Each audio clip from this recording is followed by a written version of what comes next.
with special guest Rick Keuler for Thursday, January 13th, 2022. Dun, dun, dun, dun, dun, dun, dun. Welcome, Rick. Hey. Hey. Thank you.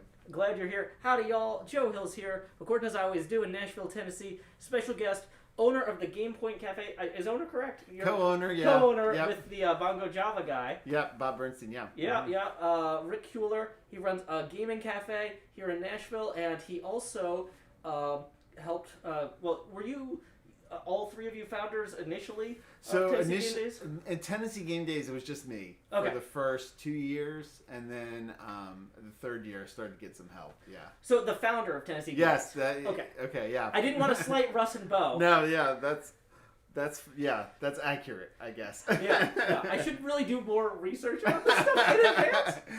Oh well, but so Rick Keuler is here. He runs an event called Tennessee Game Days, which I try to attend twice a year. Every year. The last few years, things have been a little bit crazy. We haven't even done it twice a year the last few years. Yeah, but people are hoping things are going to get back to normal sometime in the indeterminate future. So let's see. We've got people coming in via the Twitch chat. Rich, if you look up there, All we're right. going to have chat coming in from Twitch up here. I need to set up the YouTube chat. YouTube has all sorts of funny things about it, like not really ha-ha funny, but like I don't know what the URL of the YouTube stream is going to be until I go live, which makes it real fun for tweeting about. And I also can't open the chat in advance. So we have to do that live as well. So I see we've got Badger Spanner, P. Marincak, Yo-Yo, Zeta Ace, Devin Karates in the Twitch chat. Over the YouTube chat, we've got Pastel, we've got Salamanders of the Applesauce Marshes, and I'm sure some other folks are rolling in. Welcome, Kindleless. Welcome, Pitt. Glad y'all could join us here this evening. So we're going to be playing a little bit of Guardians of the Galaxy Pinball. This is a machine I'm renting, and we're going to be having a little bit of a conversation about playing games and creating community spaces where games are played. Rick had the opportunity to play this machine a little bit. I warmed up, yes. He warmed up, but honestly, neither of us are anywhere near professional pinball players. Don't let the tie fool you. Well, I don't know. I see all the high scores have your initials on it, so that's a little intimidating. Okay, now here's the thing, Rick. Here's the thing: is all those high scores have my initials, but my kid, when we actually just like sit and play, like 4 out of 5 times she beats me. Now, usually though, she's going for the easy game modes, and I'm going for the hard ones because I'm trying to train and get better. Right. But like, it is. I do lose at this more than I win, so it should be okay. So we're gonna go ahead and hit start twice here. Rick, do you want to have the first game, or should I? Go ahead. Okay, so I'm going to go for one of the moderate difficulty game modes, Nowhere, where I've got the Ronin shot, the Drax shot are both flashing. I can get credit for those every time I hit them. You see underneath the timer there's those gray bars, Rick? Mm-hmm. Every time you complete a shot that you need toward the mode success, that'll like light up a little bit more. Okay. When it goes all the way across, you win that mode, and you get a big bonus and stuff. Gotcha. You got 85 seconds in this mode. Other modes, you might have longer, Right. more shots necessary to hit them, that sort of thing. So if I go for Drax here, it'll show clips from the film, and I missed the Ronin shot right out the gate. Got that Drax shot, didn't get enough power on Gamora there. But anyway, there's a little stand-up on the right side with a flashing white light. Right there, above the scoop. Mm-hmm. That stand up there with the flashing white light, the white light that says upgrade on it. If I hit upgrade, it'll light additional shots toward mode completion. So right now, there's only 2 red flashing shots. Now there's a bunch of red shots. Oh, wow, okay. So that'll make it easier for me to complete the mode. Like, wow, this is, I don't know why it is, but when I switch into like professional gaming mode, I immediately lost. You're about to say how good you're doing. I was just like, this is the best single mission attempt I have ever had. I hit like 12 out of 14 shots there. Right. But if you choose Yaka Arrow, the light blue one, that's kind of considered the best. So I just have to put it straight up in Groot's mouth here? Is that what I have to do? Okay, so what happens with this is Groot's mouth is one of the starter shots for this. Okay. But also every time the ball goes in the pops, which is the 3 pop Right. bumpers up there, it'll light an additional blue shot Okay. for you to hit. And the pops also count as progress for the Okay. first 5 times you get up there. All right. Here we go. Wait, do I have to hit this too? You can do either. Oh, okay. Oh, well, all right. Yeah. That launches it. Got it. Okay. Okay.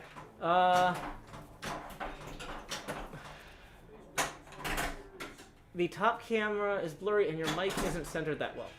Okay, so when Rick is done with this ball, I will adjust the top mic. Or actually, oh, you're here. I'll let Badger Spanner, the professional audio engineer, fix the top mic between balls. Thank you for coming down. You can do it while I'm playing. It won't bother me. Well, it'll move the camera because it's on the... Oh, gotcha. People Yeah. won't be able to see, yeah. Oh. Yeah, you see what? That's the kicked it kickback. right out, yep. That's the kickback I was All talking right. about. Okay, so thank you, Badger Spanner. Okay. So, just this way a bit and up. Should be okay. Okay. Because for some reason there's a bit of a dead space. So, yeah, that's on the right side. Okay, yeah, and so in terms of this camera over here being blurry, I'm not sure how much I can do about that without moving this camera further away, and then it immediately hits things. Like, it's basically, Yeah. the focus is set. This is like the nearest it'll focus, unfortunately. But we can try. Oh, you think there might be something on the camera? That is a great suggestion. But no, that's No, it's just the autofocus. that's the auto. Well, it's not autofocus. I set it to manual focus, and I set it like This is the best it gets on the manual focus, sadly. But let me try it again with the manual focus. That's how the This magic is the happens. difference between Yeah. doing what I do and doing what Jimmy Kimmel does. He doesn't like go out and like oh let's tweak this camera for a second. Okay, so that's the C922. Meep. Webcam setting panel. Yeah, so if I set it to autofocus and off.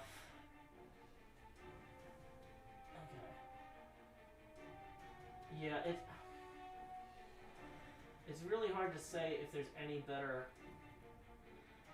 midpoint between. I'm sure it's fine.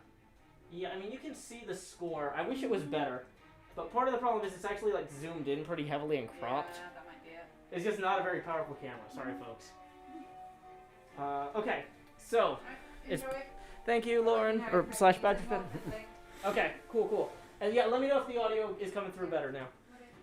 Okay, so having completed one mode, if you get half the modes completed, you start a special multi-ball called Cherry Bomb, which is very hard to do. I've done that on stream once. But normally I wouldn't go for the easy points mode if I'm playing against somebody who hasn't played before. But since I'm already doing really well, I kind of want to see like how Where far- you can take this, I understand. Yeah. If I can get further in the game than I've ever gotten, I kind of feel like the audience deserves that. Exactly. So this is like the easy points mode. So I got credit toward. That's not ideal. But now we're back up in the pops, so that's gonna light another shot for me to hit. So now I've got Drax, Ronan, and Brute to hit. I would love some ball control. Not because I'm gonna use it well or anything, but it's just, nice to have. Okay. So this yellow button lights up like that if you hit a bunch of those Hadron Enforcer things, and that just gives you free progress toward your mode. Oh, okay. But if you hit it when you're supposed to be keeping your hands on the flipper, that's not good. Well, I'm not getting any points and I'm already Oh out there. man, that was. But, oh well. Not bad. I got halfway through the mode. If you get halfway through 3 modes, it does light extra ball. So that's nice to have too. Okay. Alright, so I'm still trying to do the easy mode here. Alright. What's...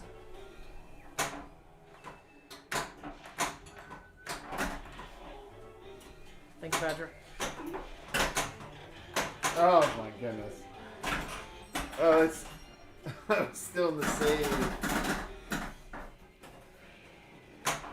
Okay, so when your mode times out, you have to shoot the scoop to choose another mode, so that you're Okay. back in the mode select. Okay. Oh, Uh-oh. that was quick. Yeah, that left out lane in this game is rough. Okay. So, I was gonna say, yeah, if you want to stand there. So, could you tell us a little bit about, like, what got you to start Tennessee Game Yeah, Days? so... Well, actually, real quick, I realized I said, like, Tennessee Game Days is a thing I go to. What is Tennessee Game Days, Rick? So Tennessee Game Days is a 3-day board gaming convention. It's all board games and non-collectible card games. So we don't do collectible card games or miniatures or role-playing or anything like that. Just kind of laser focused on board and card games. And we do it here in Middle Tennessee twice a year now, sort of. The fall event is kind of our newer event, but yeah, it's just it's kind of just, as you know, just an open gaming convention. Just the focus is on people coming together and getting to play some games. Yeah, and for those of you who might have been to PAX before, you know the open board game library area. It's basically, what if the whole convention was open gaming? Yeah. I mean, you do have a few people coming in and demoing new games, but it's very informal. We do a little bit of that, but yeah, the main focus is just getting a chance to play some games. Yeah. And that kind of speaks to why I started it. Because, I mean, if you hadn't guessed, I'm not native to Middle Tennessee, and we moved here, and I didn't really know many people, and met some people gaming, and then we went to an event in St. Louis, and I was like, well, that was fun and a great way to meet some people. Why couldn't we do that here? So that was the impetus. And then so we started it up here in Middle Tennessee. Yeah. Awesome. Well, I'll let you. Take my shot. Yeah. But I mean, it was kind of an inauspicious start. Like the first one was just a 1-day event, and we had it at the YMCA. And I missed my okay. Ball save. We had it at the YMCA, and we only had about 35 people that first time, and so we were in like a conference room at the Y, and they double booked us for the CPR class. Oh wow! And so the very beginning of Tennessee Game Days was a fight with the CPR instructor about who deserved to have the room for the day. And I'll never forget, at one point she said, "Oh, no, that's So Groot kicks the balls out at the end, gotcha, so that the game can restart." At one point, she basically said, "I'm here to teach people how to save lives, and you guys are just wasting your day. So I think I should have the room." How did the YMCA resolve it? We definitely had it, and we reserved it. And I had checked it, like I would. Yeah. Neurotically checked it like the week before. We definitely have it. So they moved her in the gym, and nice. It was, I mean, she could do CPR in a gym. Right. We could not really play a bunch of board games all day in the gymnasium. And just to give anybody out there who wants to do an event like this an idea of like, so to get 35 people to show up to play games, what did you do to let people know this was happening, and how much money did you spend? So that one was, I mean, as you could probably guess from the description of having it in the YMCA, and that one was pretty low key. Yeah. And it was kind of, we had a mailing list here in Nashville, and we knew some people in Memphis, and we knew some people in Knoxville. So we just kind of put the word out and got some people from all 3 sections of the state. And hence why we called it Tennessee Game Days instead of just Nashville Game Day or something like that.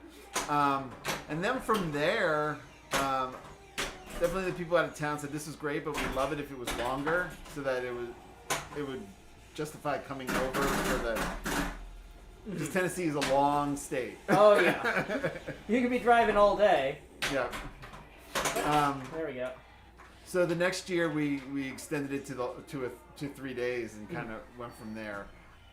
And it's you asked about the expense. It's kind of interesting because like not having a lot of disposable cash to like throw at the event, it was only me at the time, grew very slowly and like kind of low budget, and like, but it was fun. I mean, it was fun to do that, like trying to figure out how we could cut corners and like make it low budget those first few years.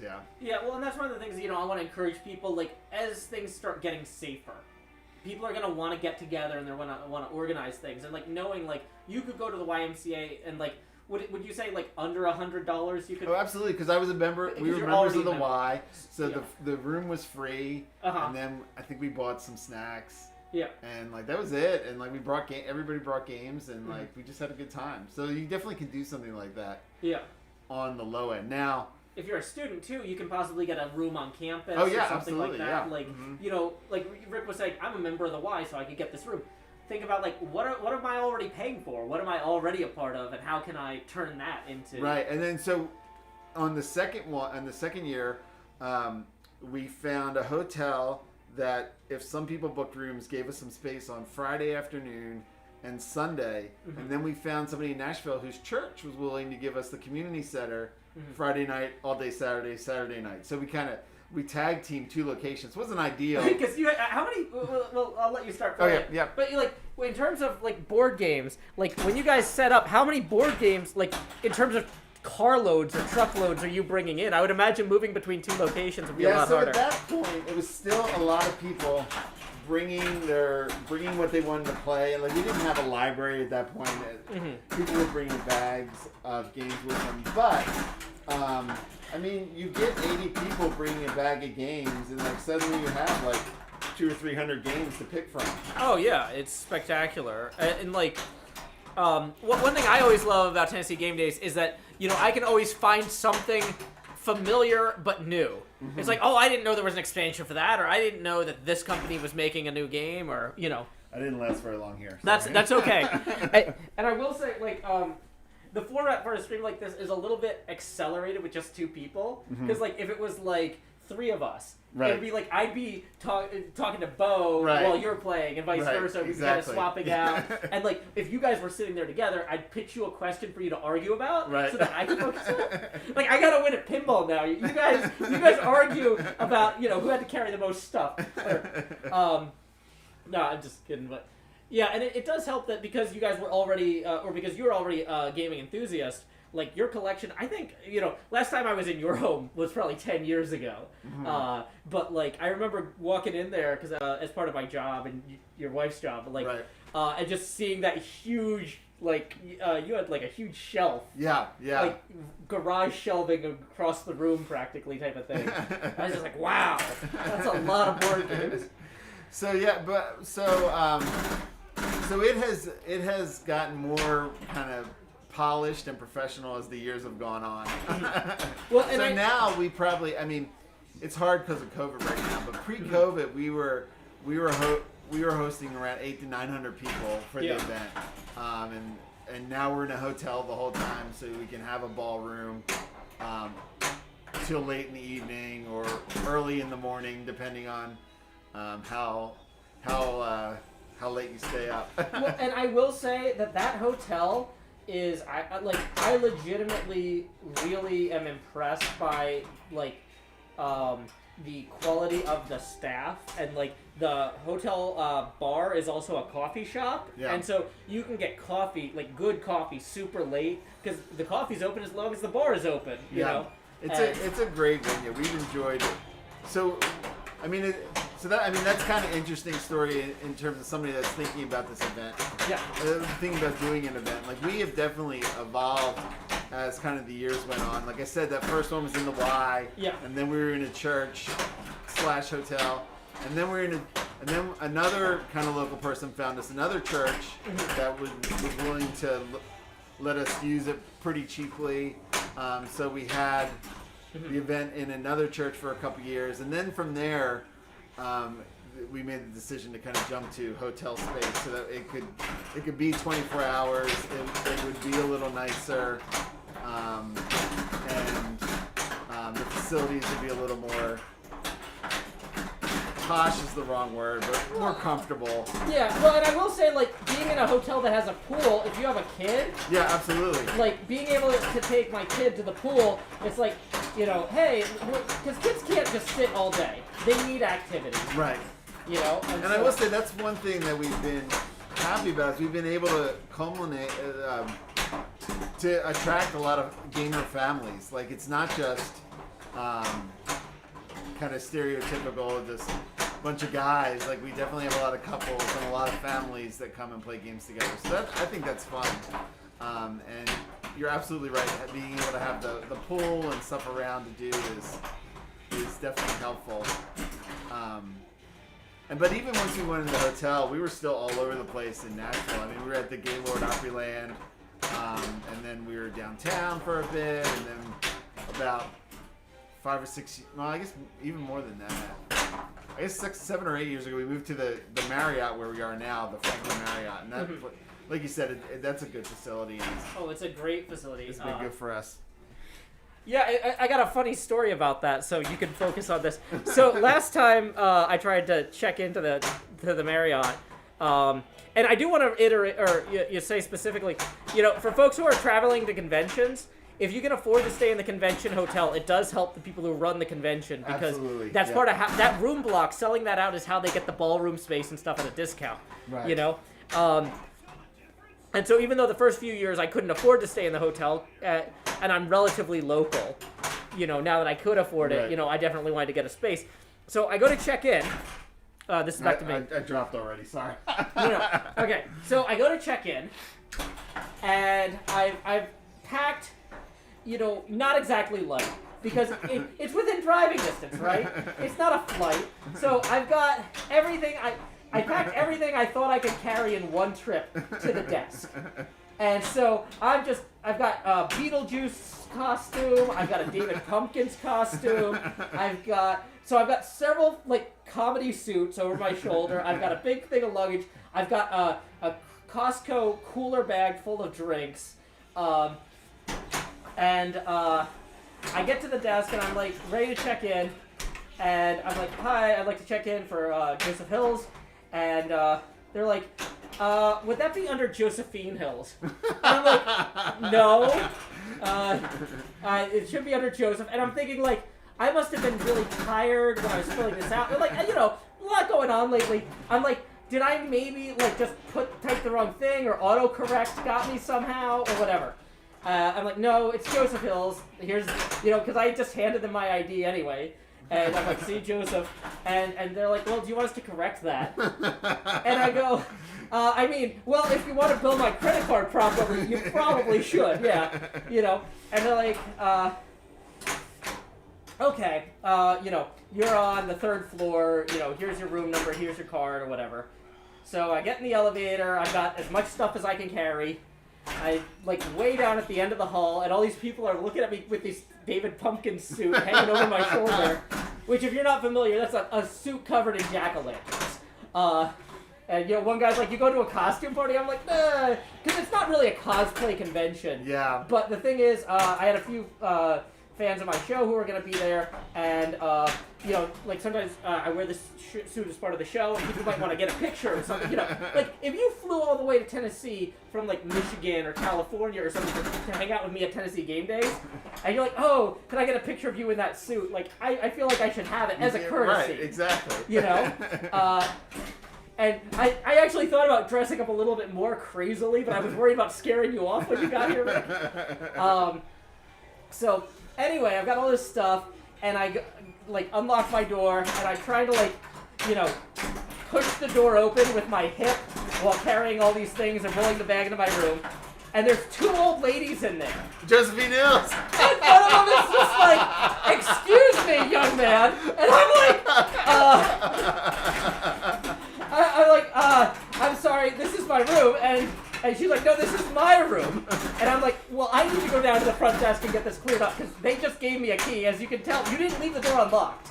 I just opened it with the key they gave me, And so I'm like, what's your name, so I can, tell them, and then we can get this cleared up. And she says, Josephine Hills. And I said, I'm Joseph Hills. And the lady just looks at me and goes, well, that's your problem right there. And I'm like, oh, geez, don't I know it. But, luckily, when I got down to the desk, they resolved that very quickly. That's hilarious. And, and I ended up getting a room with a much better view higher up. So I was very pleased about that, because I was kind of disappointed, like, 3rd floor. What can you do?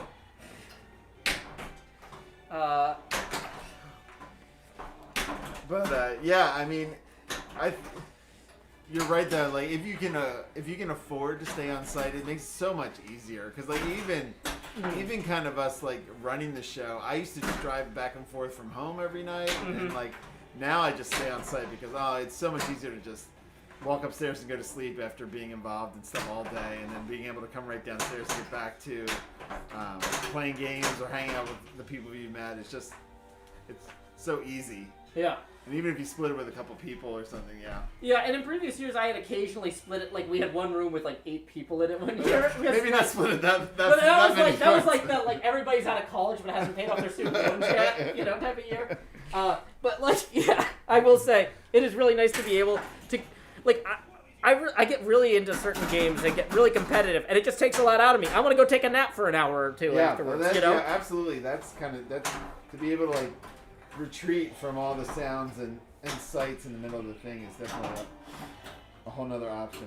Yep.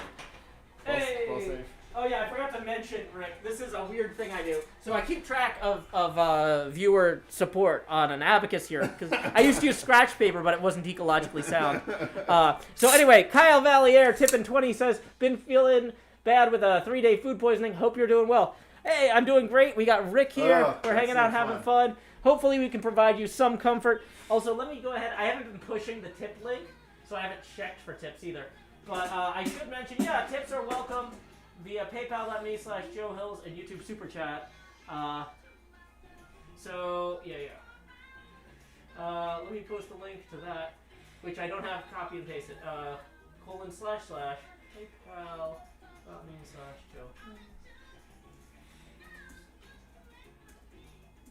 Yeah, we are not doing the face camera expansions tonight. I do some really weird green screen webcam stuff when we hit certain tipping milestones on the Minecraft streams. But we haven't figured out the equivalent of the pinball streams yet. Gotcha. Okay, so I'm gonna go ahead and take down the warming up now, because I feel like at this point I started 2 group multi-balls at that game, so we can't really justify like we're just warming up. But yeah, I'll go ahead and start another thing. Okay, here. so hit this twice. Yeah. Yep, and then I'll jump in. Yep. If you don't mind. Absolutely. Okay, so let's see. That time I did Pod Chase. I'll go for Sibling Rivalry. This one's about the Nebula and Gamora shots. I don't recognize all these people from the movies. Yeah, well... Like the guy before this one. The Antiquity, that's the broker. Oh, okay. The guy, well, you'll see clips from the movie if I play the mode later. So you know what, I'll do that one next. Yeah. So this mode is weird because if you hit the upgrade, which I am not very good about hitting that scoop when I need to. There we go. Basically, it'll alternate between hitting shots on the left side and the right side of the... okay, I'm out anyway. But yeah, so basically I would need to try and hit shots over there, and then it'll switch to over here, and then over... Gotcha. It kind of goes back and forth. But yeah, I'll let you go ahead and pick something. So, Alright, I'm going to actually finish a mode here. Awesome. That's my goal. So with Quill's Quest, just so you know, the shots that you're going for, the orange shots, will move around. Every time you hit one, it resets them. It'll always be the scoop and 2 other ones. So you just hit one. And so now the shots you need to hit are now Rocket and Nebula on the left there. Okay.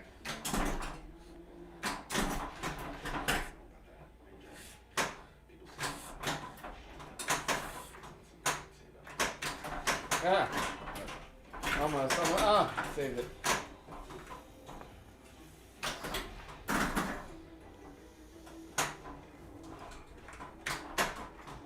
I can't hit the other side. Oh, wait, where'd they go? So you still have one. Oh, I did. But the thing is, though, no. so you didn't complete the whole mode, but once multi-ball times out, if you lose one of the balls, it leaves the mode. Oh, okay. So, let's see. Just going through my questions I had prepared here. Why don't I hop back over here and then I'll ask you something. So, one of the things that's interesting to me about Tennessee Game Days is, unlike PAX, you guys didn't start off as a gaming company. It was just you doing your own thing.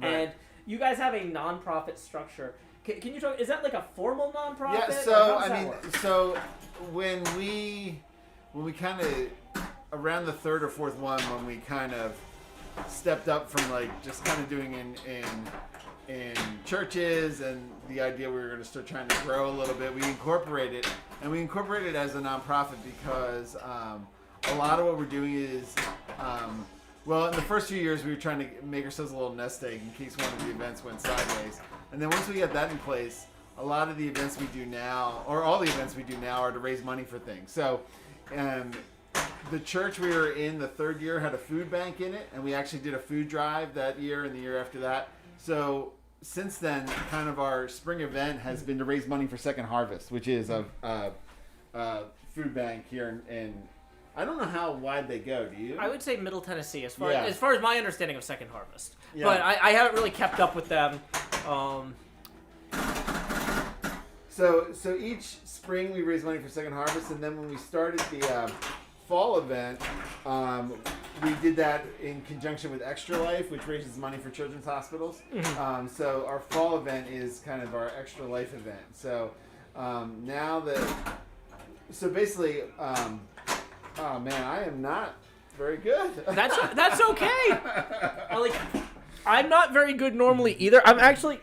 Now the thing is though, I mean, a lot of times I play like right after dinner with my kid. Right. And so maybe it's just that I'm digesting or something. But whereas 9 o'clock on a weeknight, that's when I go to work. So I'm playing way better than I normally play. I'm kind of surprised. But hey, I mean, it's good for the folks at home. Like Ahime Angel, welcome Cristobal and Brian. Yep, we are joined by Rick Keuler. Yeah, hi Ahime. He's the founder of Tennessee Game Days and also the Game Point Café. Sorry, we got. So what I was saying, so now in the fall, we do that for Extra Life. So, so now our events raise somewhere between $5,000 and $10,000 for the charity, depending on how the charity auction does and how many people show up and that sort of thing. So we're excited about that. We feel like we're doing good while we're having fun, but it also means none of us, it's all volunteer. Even myself and Russ and Bo, who helped me run the event, none of us are taking any money out of it. It's just basically everything kind of goes to the charity or is insurance for when something goes wrong, so we have some money to cover that. Yeah. So that way, if for example, you didn't have to worry about with the hotel booking with if there's a COVID thing, we have to cancel and the hotel tries to make us eat it. We're not going into our own personal bank account. Yeah, I mean, this nest egg. Unfortunately, the nest egg is not big enough if it completely goes south. Well, hopefully it doesn't. I'm not trying to be negative. But yeah. But it is important, to be ready for. Hey, if I'm going to build something that's going to last, I have to have a plan to deal with surprises. Right, absolutely. Yeah, I mean, and we learned that pretty early on. The first Tennessee Game Day we had in a hotel was in at the Opryland Hotel here in Nashville in 2010, and that's the year Nashville had a huge flood, and the actual event flooded out. So that was a wake-up lesson in... it's stuck in Groot's mouth. Let the ball search kick in about 5 seconds. There we go. Boom. Now the nice thing about that is if it, If I lost it, it wouldn't count. When it ball searches out of Groot's mouth, it does give it back to you. Gotcha. But if you shook it out of Groot's mouth and it fell right in the bottom, you wouldn't get the credit. Gotcha. So, Cows Make Moo Sound says, it's funny, I'm literally going to Game Point Cafe this weekend. Nice, yeah. And let's see, you've had Game Point Cafe now for several years. What is that, 5 or 6? Or? So it opened in 2017. So 2017. This is, so we just had our 4th anniversary. Oh, cool. Yeah, so we're excited about that. And so for people that might not be familiar with it, it's a board game cafe here in Nashville that is over in East Nashville. Sorry, I got all the blinking lights distracted. No, it's fine. Well, like I said, normally what we try and do is point the questions at the people who are not playing. So we're both on hard mode kind of right now. So yeah, so it's a board game cafe in East Nashville, and like I said, we've been open about 4 years. We have a huge 400 or 500 game library for people to play while they're in there having a coffee or a beer or a hard cider or a hard seltzer or whatever you're looking to have when you're out playing a board game. Yeah, and I'm a big fan of the guys that you're the guy you're partnered with. I don't know Bob personally, but I've been going to Fido and Bongo Java for so long just since I went to Vandy and they're right here, and I was also a big fan of them fighting the bathroom labeling bill. That was absurd that our state legislature attempted that. And I'm always happy to support businesses that are willing to go to court to stand up for people. There's not a lot of those. Yeah. So, yeah. It's really cool what you guys have done. In terms of like, could you describe like the space for people who haven't seen it? Like, Yeah. How many, like, when you say board game cafe, is it like teeny tiny cafe? Is it 20 tables? Absolutely. Though I feel like I have to say hey to New Jersey Coffee Junkie because I grew up in New Jersey, so Yeah.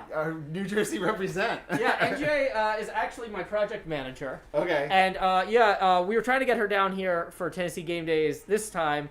Unfortunately, we had a much smaller group, but Gotcha. hopefully next time it'll be safe. We have. The building we're in used to be the roasting company for Bob, who has a number of cafes here in Nashville. And so we probably pre-pandemic we had seating for about 70 people. Now we have that kind of distanced out, so it's probably around 35, 40. Well, it's probably less than that. It's probably 35, 30.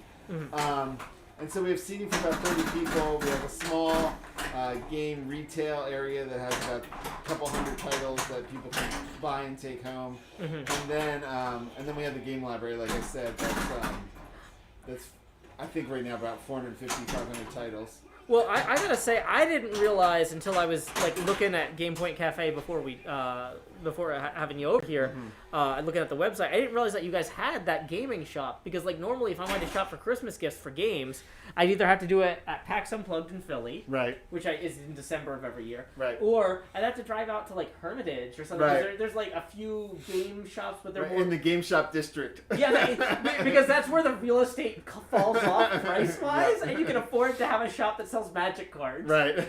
So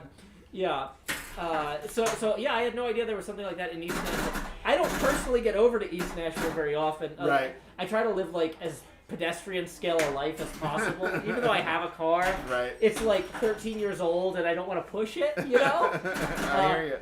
But, yeah, so I mean, we had a small retail section from the drop just because, I mean, people are there playing games. We should give them that option. Yeah. And then when the pandemic hit, we kind of tried to expand that more, and people responded to that. So we try to have a kind of good selection of board games in town, so people don't have to drive to Hermitage or one of the other kind of outskirts to where their stores are at. Yeah. Well, because when I Google game stores, and this is maybe you talk to Bongo's like social person or whatever. When you go to Google Maps and you type game store, Bongo East doesn't show up, or at least it didn't used to. Maybe it does now. But last time that I've had to go buy games, I was always checking like, hey, is anybody opening up a game? Has anybody opened something I missed? Right. Right. And so yeah, I would have loved to do more shopping there. Do you guys, just out of curiosity, do you sell D&D books there? We don't. Okay. We do if somebody asks me, hey, can you get me this? We definitely do special orders, but we don't carry them kind of as a matter of course. No, that's totally fair. I've been special ordering them through Parnassus lately. Oh, really? Well, because they can get any book. Right. And they're a great bookstore. Right. Oh, I still got a ball. It was hiding up there. Yeah, because one of the nice things about multi-ball in this game is you can lock some of your balls inside Groot's mouth to get score multiplier.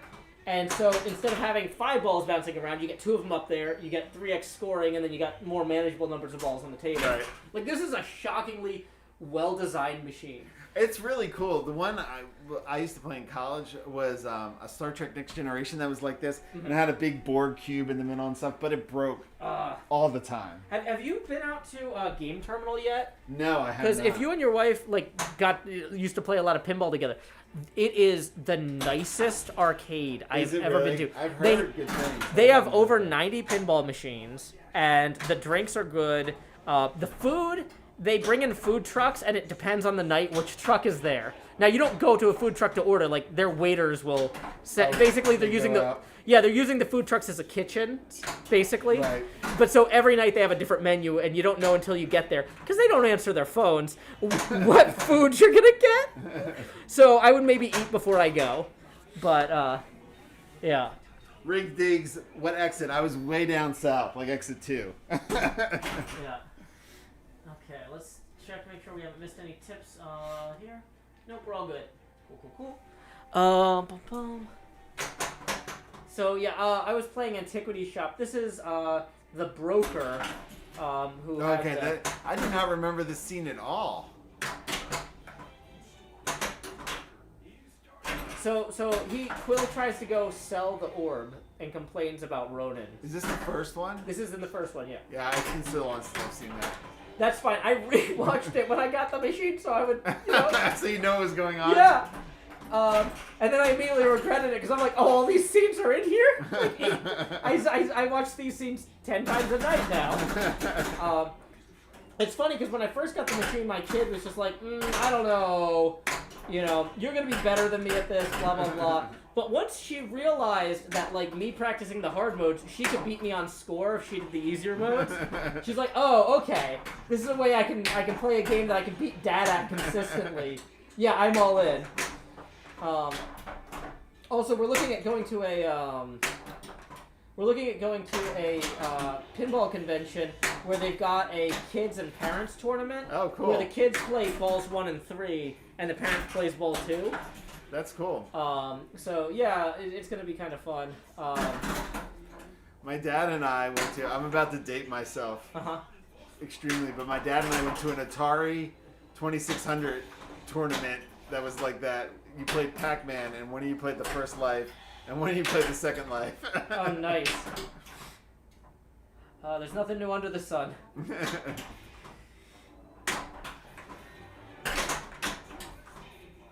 And immediately lose the ball.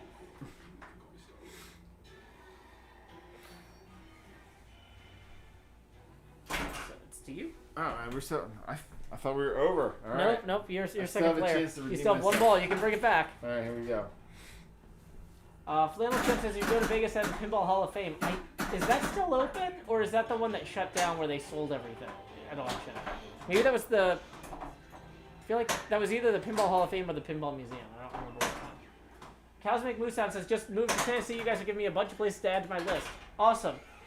Yeah. I've been to Game Cave and Game Keep to buy D&D books before. Game Terminal, though, is totally different. That's a pinball bar. We brought some friends. The first time I streamed pinball, we had some friends who were driving back from Chicago, and they bought a Godzilla pinball machine. Oh my goodness. And they unloaded it here. Like, I let them stay overnight, and we streamed it because they were pinball streamers. And we streamed it from like right here, and I had a pinball machine in my apartment for one day, and I was like, I could do this more often. Like, this is nice, So just out of curiosity, I know you probably don't want to go into too much detail about like ages and things like that, but you got a few kids, and you guys play games together, presumably. We absolutely, yeah. I have 3 kids. And they're teenagers through elementary school, so we have an age range, and we play games all the time. That's kind of been nice that they like to do that and they like to play, and they're competitive too. Like, they beat me a lot. Yeah. Well, and I will say, like, back when my daughter was just like not even numerate, like it was hard to find games where she would feel like she had a chance. Like, Blockus is a good one. Your kid doesn't even need to understand numbers to put shapes on the board, Chicken Cha-Cha-Cha is our go-to for that. Oh, nice. Yeah, it's a memory game, and it's as a memory game, it is easy for the kid to whoop me because my memory is. I am an old man, and my memory is not great.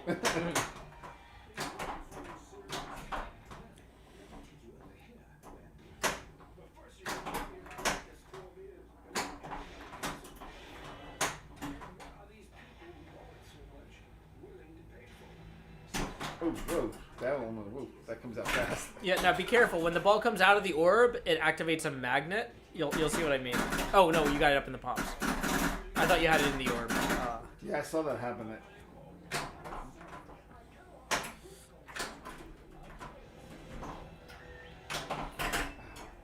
But yeah, I'm waiting for COVID to calm down some before I start taking my kid to Game Terminal more. Because, like, especially, honestly, now that we have a pinball machine in the apartment, it's not as urgent where I'm like, I want to take her out to go play. But, like, after I got vaccinated, it was one of those things where it's like, okay, on the rare occasion she was with her mom, I could go to the arcade and not, you know, like, I'm vaccinated now, wear the mask. Yeah, and, everything's such a challenge right now. I Yeah. mean, trying to plan for the convention too is just it's a challenge because like you're trying to deal with public health stuff and like figure out what the best thing to do is. And, Yeah. Yeah. So I get it. It is navigating everything is no fun. Yeah, and you know, I'm really hoping, you know, it seems like this latest variant's going to be a problem for a little while. But you know, they're opening up fourth boosters for people. They're doing all sorts of stuff. Hopefully, you know, the science can catch up. I don't know. We'll see. Yeah. I'm trying to stay optimistic but pragmatic. You know. Yeah. No. I mean, that's what you have to do, right? I mean, and like, I think you can still like if you're smart about stuff, you can still do things that make sense. And yeah. I mean, even our fall event was pretty much right in the Delta surge, and we were able to like do things in a safe way that it worked out. I think. Well, yeah, and I will say it was, you know, when we went to your fall event, like, yeah, I never really felt crowded out, you know. Right, because we cut attendance way back. Yeah. Yeah. Yeah, because you guys had capped attendance. Yeah, in the fall we had capped it at about 200 people for a space that we probably would have normally put double or triple that in. So we were trying to give everybody the opportunity to be distanced and not have to be on top of each other and not overwhelm the ventilation system so that we had good ventilation and everything. So yeah. Well, we're going to do the same thing in the spring. It'll be bigger because we have more space, but we're still going to kind of cap it and not try and jam too many people in the space. Yeah, and so if people wanted to consider registering for the spring event, what URL could they go to? TNGamedays.com is our main page.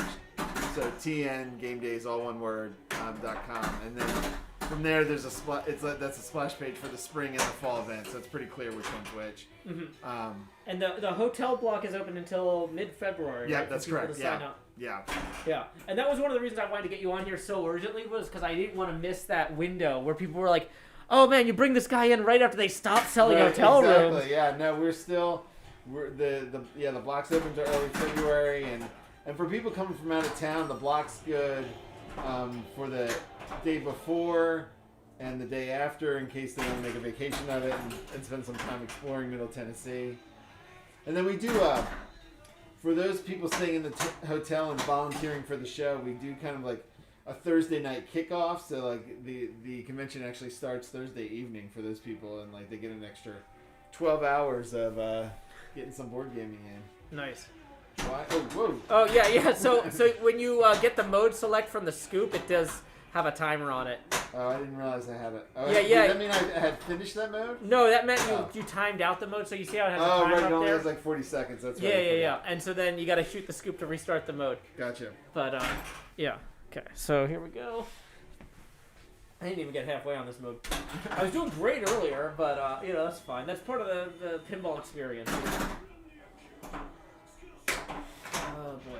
So this is one of the modes where hitting the upgrade scoop. Oh my gosh! I immediately wasted my ball save. When you hit the upgrade scoop, you want to get a bunch of shots lit so that you can. Because just hitting Ronin and Drax is kind of difficult to do consistently, unless you're like very well practiced at these games.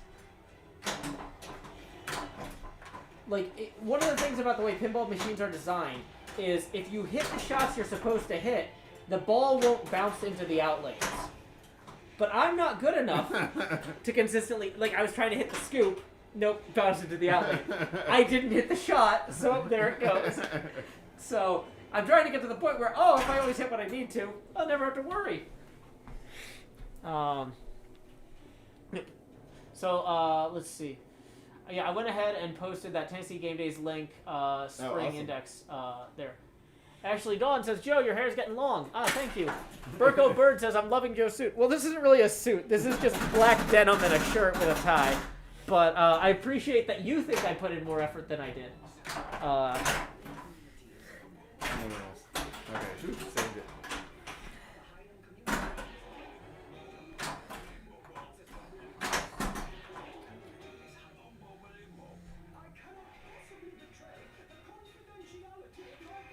What's going on? Okay, so now that you completed the Yaka Arrow I finished one. You completed a mode. Yay! Oh, wait. There you go. Oh, yeah, now don't lose the ball. So, while you've got, after you complete a mode, until you drain the ball, there's a lot of times some sort of bonus mode. So right now you're in bonus, okay. No, it's over. Well, you hit 2 of the targets for the bonus mode and got 600,000 points. Now, when you complete a mode, your bonus at the end of the game goes way up. So, like, you got a 5 million bonus. Yeah, that's just... That was the end of the game. Yeah, so... But that's progress. I finished that's good. I finished a mission. Yeah, finishing a mission is awesome, yeah. So, let's see. Also, if anybody has any questions for Rick, go ahead and post them now. I'm going to keep going through kind of my questions that I had written down. But, let's see. Okay, yeah. So, start a 2-player game here. So I guess, like I mentioned earlier, some people who are trying to figure out how to start events in their own communities might be looking for just kind of general advice, feedback. I always find when you're going to frame a question like this, like, what did you screw up that you easily could have avoided screwing up? Oh, my goodness. So the number one was, like, inflexibility. Uh-huh. Like, we... Oh, no. That was the worst. Are you done already? Yeah, I wasted the ball save out that outlet, then it goes out that. So that's pinball, as the kids say. One of the early events, we had, it was before we thought to do like a family rate. Uh-huh. And like and it wasn't like super expensive. I think it was like $20 for the weekend. Yeah. But we didn't really adjust that at all. And we had somebody come in on like a Saturday afternoon. Yeah. And we were just like, nope, it's $60, and we're just like, and then they just walked out, and like that was like dumb. We should have been a little more flexible, especially when we were kind of building up. Yeah, well, and I will say, and I'm almost afraid to tell this story because I don't want the people here to think that this is an example of how to behave. This is an example of how not to behave, but and I don't know who was working the table when this happened, but I'm gonna assume it wasn't you. But like 7 of my friends walked up to register for Tennessee Game Days probably 5-6 years ago, and it was definitely in the Marriott at that year, and they said, hi, we'd like to register. What's the rates? And somebody said, well, it's this individually and this for the family, and one of them goes, we like to think of ourselves as a family. And the person goes, well, that'll be $70 for all of you then. And they were just like, should we just, like, and they just paid the $70 for everybody. They were not intending to defraud you. But, like... The charity suffered is what happened. Yeah, the charity suffers. So don't do that, people. But, I guess my point is, I've seen that go both ways, Rick. I wasn't there. That was karma coming back to catch up with us. Yeah. I mean, in terms... Yeah, that's just a great question. I mean, getting help is important, but, I mean, because those first 3 years doing it all by myself was a lot. How did you get Bo and Russ to sign on? Did they come to you, or did you go to them? So after that third year, I think it was after the third year it was after the third year, and everybody's like, this is just, dang it, Groot! They were like, this is too much for you. So like actually 4 people volunteered to help, and they helped for a year or two, and then like 2 of them fell off, and Russ and Bo have just been the ones that have stuck. Is your drink okay? I'm gonna refill mine. Yeah, I'm good. Thank you. Cool. Now, how do I... So you've already selected Yaka Arrow, and you haven't run out of time or completed it yet. So you're on ball 2. You have to stick with your ball 1 selection. Okay. Yeah.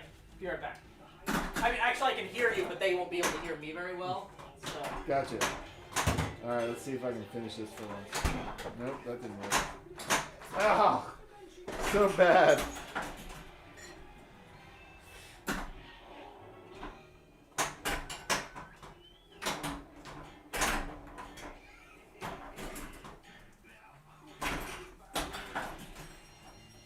I'm so bad at this show. I feel like we just need to take a board game out and set it up on the pinball machine so people can.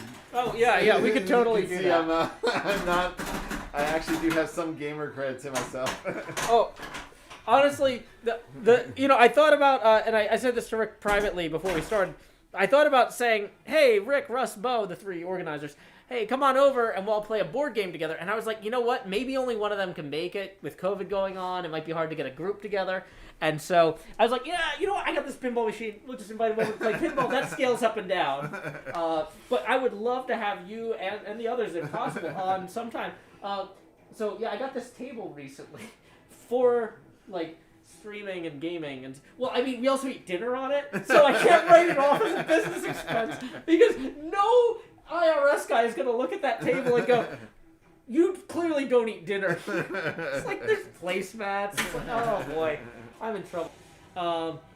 But yeah, so I would love to have you guys on. Oh, did we get a raid? Welcome, Raiders. I didn't see that when it happened, but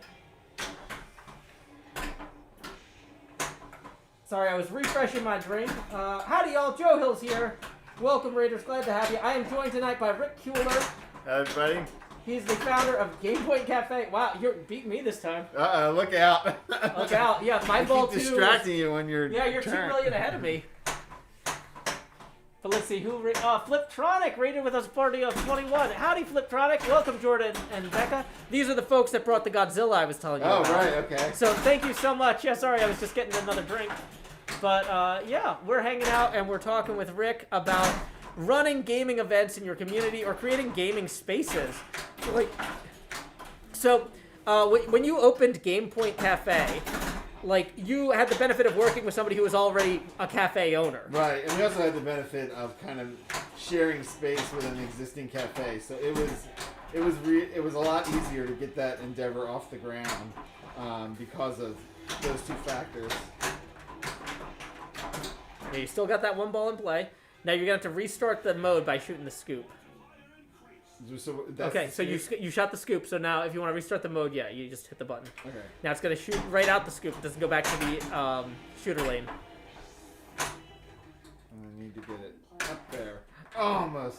So when you opened the cafe, or when you opened the board game part of the gaming cafe, right. Mm-hmm. Did you have people who were already regulars at the cafe who were like, "What is this? I'm weirded out." There was some of that going on, but people were pretty accepting of it. I mean, I guess the people that weren't just kind of stopped coming, but yeah, a lot of people thought it was great, and it kind of, I think you got me. You got double my score. Hey, good game, man. Good game. And it was good because, I mean, it also gave a reason to have it open at night in that area, so kind of added a little more vibrancy. I mean, that part of East Nashville was pretty vibrant already, but it added a little bit more stuff going on. Unfortunately, now, well, I should say for... Yeah, do you mind? So before COVID, right before our March 2020 Tennessee Game Days, the Game Cafe got hit with a tornado. Yeah, oh, you guys were in the path of that. I didn't realize that. Yeah, I mean, fortunately, it did enough damage to close us down, but not destroy the place. Not shut us down? Yeah, exactly. So the tornado shut it down. Oh my god, I didn't get the time. Did you drop already? I got it. I must have missed the ball save by this much. I was like, oh, it's in the outline, but it's fine. It's the first 5 seconds. No, it was 5.5 seconds. So the tornado shut us down, and then by the time we were able to open, COVID was in full effect, so we never really opened until much later that year. Mm-hmm. But the reason I brought that up is, right now, that part of town is still not kind of all the way back from the tornado. Mm-hmm. A lot of things are still being rebuilt and aren't open, and so that's kind of a challenge in that area right now. Yeah, and I really just don't get over to East Nashville very much. There's a pinball bar called No Quarter that I hit one time, but it's just kind of an expensive lift to get over there, and I mean, I guess I could drive, but parking is, I don't. How is your parking? Well, now. Oh shoot! Oh, that was user error. My fault. Ouch. Now kind of that it's a little quieter over there. Parking's a lot easier. Parking's easier? Okay. Yeah, because there's not as many people around, so you can actually get spots on the street. And, Oh, nice. And we have like 3 spaces in front of the cafe, and then like another dozen on a lot that's like 2 doors down. Yeah.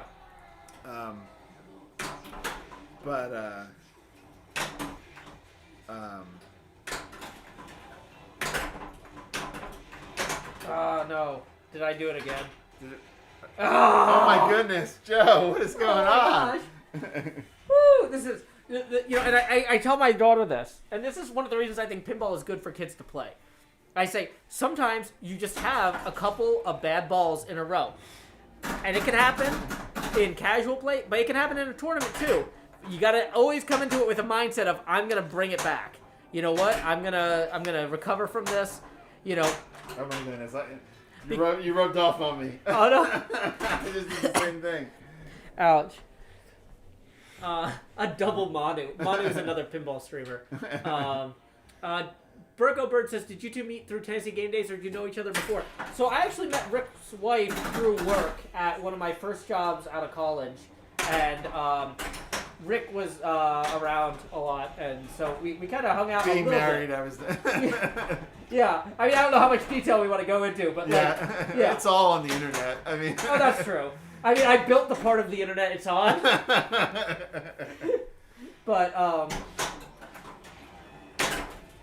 But yeah, so Rick and I have known each other since around.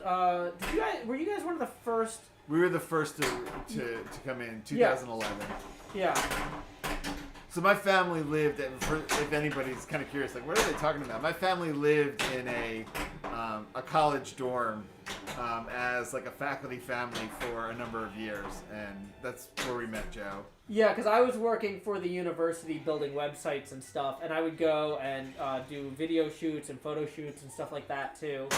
And now I do professional video. Groot, eat the ball, please. Please eat the ball, Groot. I don't know if that's showing up on camera. The ball is in Groot's mouth.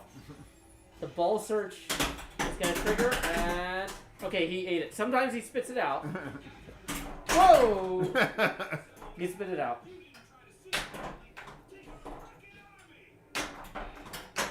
Uh-oh. That was a bad... That rocket shot. My kid, you know, it's crazy. Kids have such better reflexes than you realize. Like, my kid can deal with that rocket shot like 100% of the time.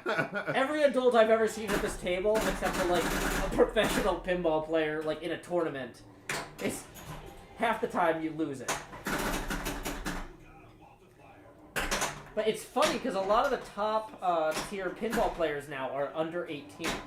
Interesting. Like, not like a lot of them, but like within the top 10, there's a few. Which is, for any other sport, ludicrous. You wouldn't see that in chess or golf.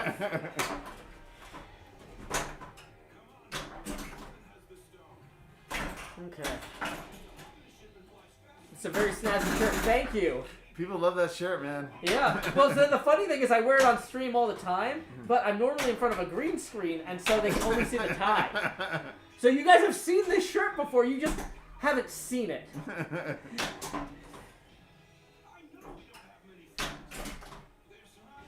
Okay.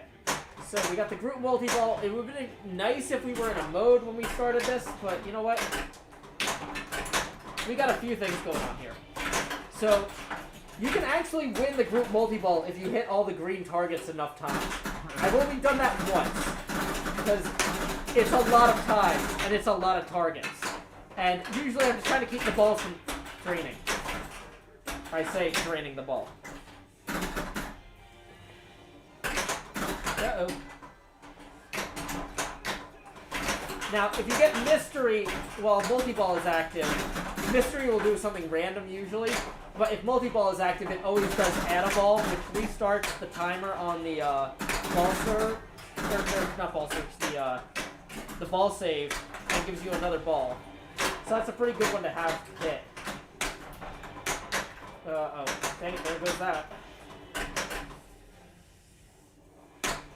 Uh-oh.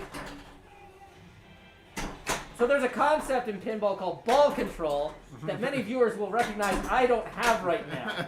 The ball is generally not draining, but there's an element of luck to that in this particular context.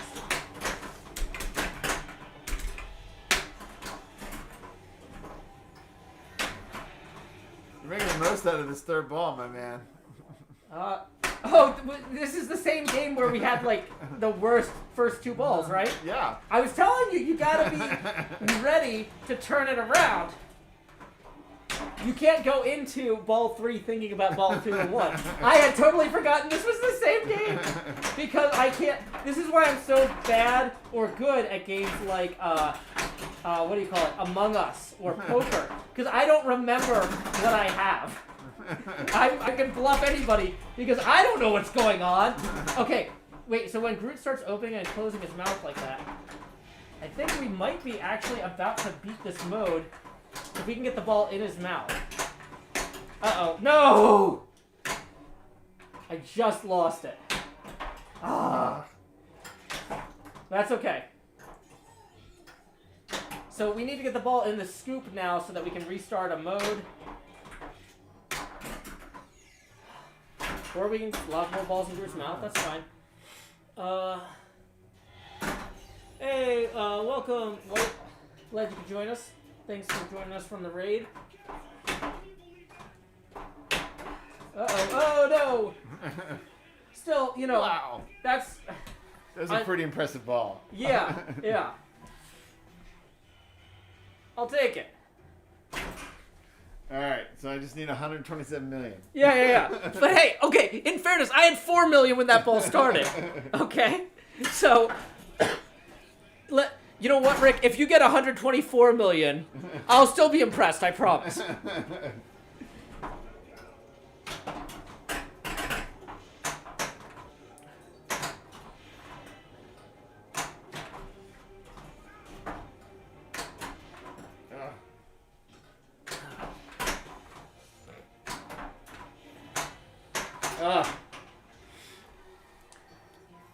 Hey, no worries. Didn't come through. I mean, honestly though, that's my third ball could have gone that way too.